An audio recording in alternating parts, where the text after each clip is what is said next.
के इन्हीं ठिकानों से जुड़ते रहे हैं। आतंकियों ने हमारी बहनों का सिंदूर उजाड़ा था, इसलिए भारत ने आतंक के ये हेडक्वार्टर्स उजाड़ दिए। भारत के इन हमलों में 100 से अधिक खूंखार आतंकवादियों को मौत के घाट उतारा गया है। आतंक के बहुत सारे आका बीते 2.5-3 दशकों से खुलेआम पाकिस्तान में घूम रहे थे, जो भारत के खिलाफ साजिशें करते थे। उन्हें भारत ने एक झटके में खत्म कर दिया। साथियों, भारत की इस कार्रवाई से पाकिस्तान घोर निराशा में गिर गया था, हताशा में गिर गया था, बौखला गया था। और इसी बौखलाहट में उसने एक और दुस्साहस किया। आतंक पर भारत की कार्रवाई का साथ देने के बजाय पाकिस्तान ने भारत पर ही हमला करना शुरू कर दिया। पाकिस्तान ने हमारे स्कूलों, कॉलेजों को, गुरुद्वारों को, मंदिरों को, सामान्य नागरिकों के घरों को निशाना बनाया। पाकिस्तान ने हमारे सैन्य ठिकानों को निशाना बनाया। लेकिन इसमें भी पाकिस्तान खुद बेनकाब हो गया। दुनिया ने देखा कि कैसे पाकिस्तान के ड्रोन्स, पाकिस्तान की मिसाइलें भारत के सामने तिनके की तरह बिखर गई। भारत के सशक्त एयर डिफेंस सिस्टम ने उन्हें आसमान में ही नष्ट कर दिया। पाकिस्तान की तैयारी सीमा पर वार की थी, लेकिन भारत ने पाकिस्तान के सीने पर वार कर दिया। भारत के ड्रोन्स, भारत की मिसाइलों ने सटीकता के साथ हमला किया। पाकिस्तानी वायुसेना के उन एयरबेस को नुकसान पहुंचाया, जिस पर पाकिस्तान को बहुत घमंड था। भारत ने पहले 3 दिनों में ही पाकिस्तान को इतना तबाह कर दिया, जिसका उसे अंदाजा भी नहीं था। इसलिए भारत की आक्रामक कार्रवाई के बाद पाकिस्तान बचने के रास्ते खोजने लगा। पाकिस्तान दुनिया भर में तनाव कम करने के लिए गुहार लगा रहा था, और बुरी तरह पीटने के बाद इसी मजबूरी में 10 मई की दोपहर को पाकिस्तानी सेना ने हमारे डीजीएमओ को संपर्क किया। तब तक हम आतंकवाद के इंफ्रास्ट्रक्चर को बड़े पैमाने पर तबाह कर चुके थे। आतंकियों को मौत के घाट उतार दिया गया था। पाकिस्तान के सीने में बसाए गए आतंक के अड्डों को हमने खंडहर बना दिया था। इसलिए जब पाकिस्तान की तरफ से गुहार लगाई गई, पाकिस्तान की तरफ से जब ये कहा गया कि उसकी ओर से आगे कोई आतंकी गतिविधि और सैन्य दुस्साहस नहीं दिखाया जाएगा, तो भारत ने भी उस पर विचार किया। और मैं फिर दोहरा रहा हूं, हमने पाकिस्तान के आतंकी और सैन्य ठिकानों पर अपनी जवाबी कार्रवाई को अभी सिर्फ स्थगित किया है। आने वाले दिनों में हम पाकिस्तान के हर कदम को इस कसौटी पर मापेंगे कि वो क्या रवैया अपनाता है। साथियों, भारत की तीनों सेनाएं,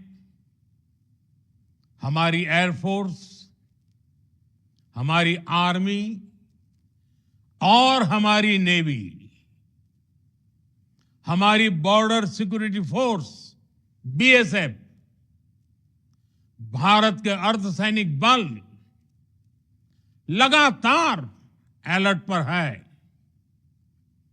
सर्जिकल स्ट्राइक और एयर स्ट्राइक के बाद अब ऑपरेशन सिंदूर आतंक के खिलाफ भारत की नीति है।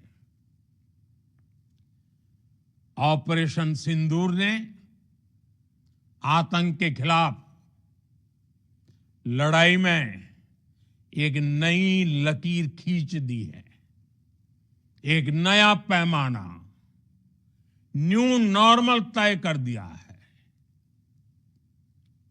पहला, भारत पर आतंकी हमला हुआ तो मुंह तोड़ जवाब दिया जाएगा।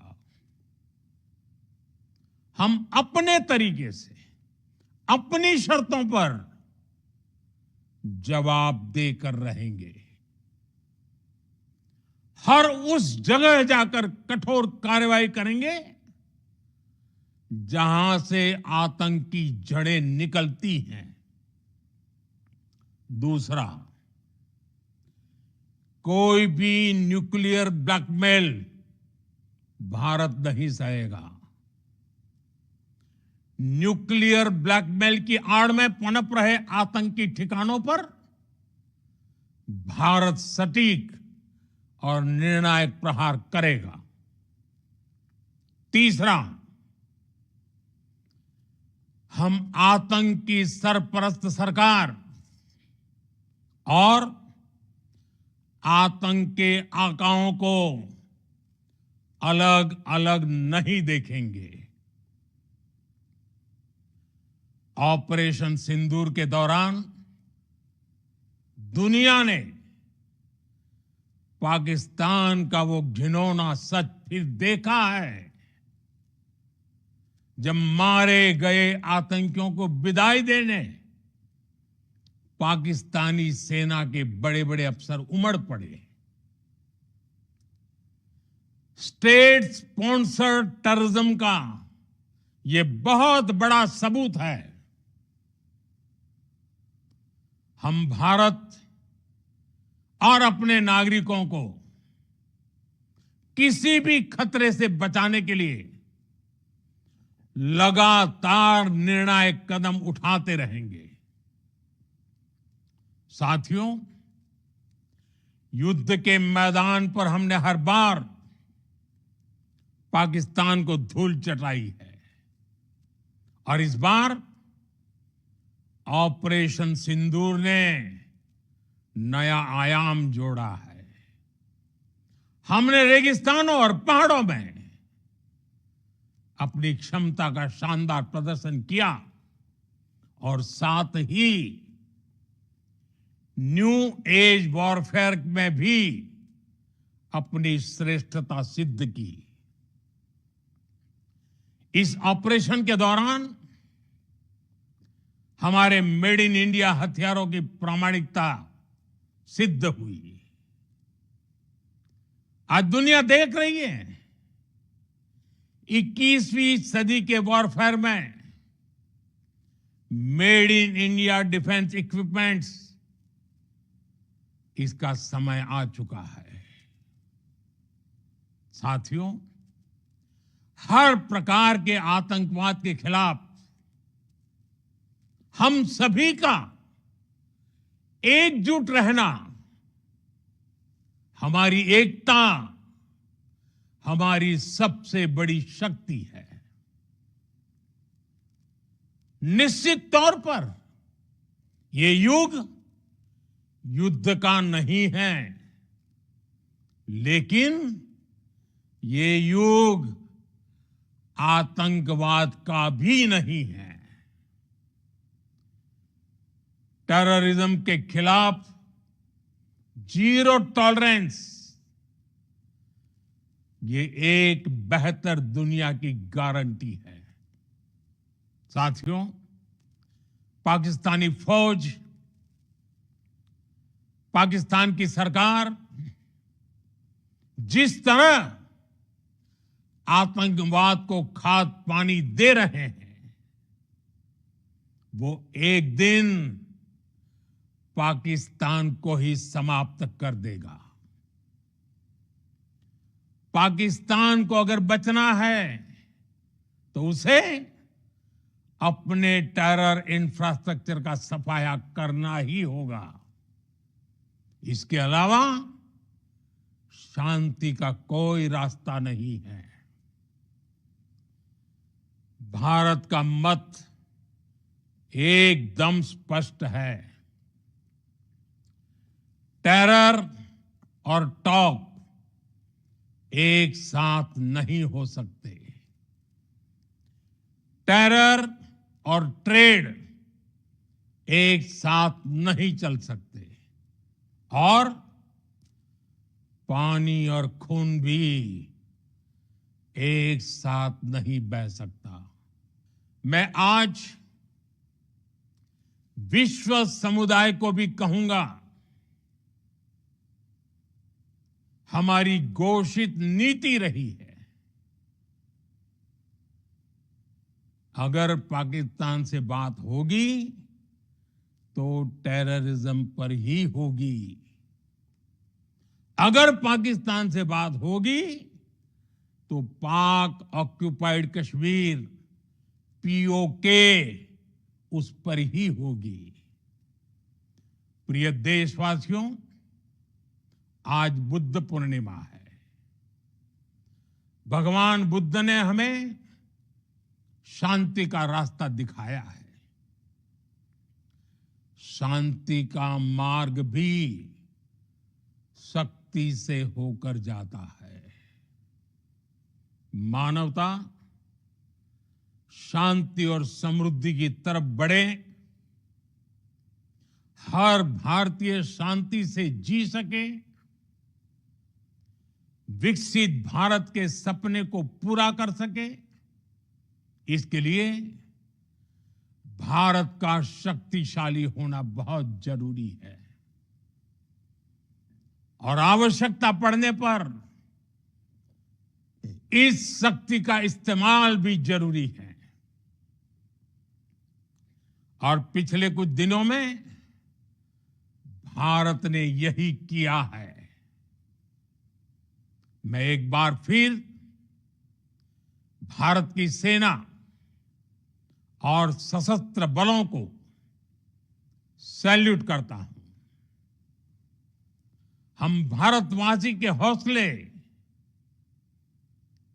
हर भारतवासी का एकजुटता का शपथ, संकल्प, मैं उसे नमन करता हूं। बहुत बहुत धन्यवाद। भारत माता की जय। भारत माता की जय। भारत माता की जय।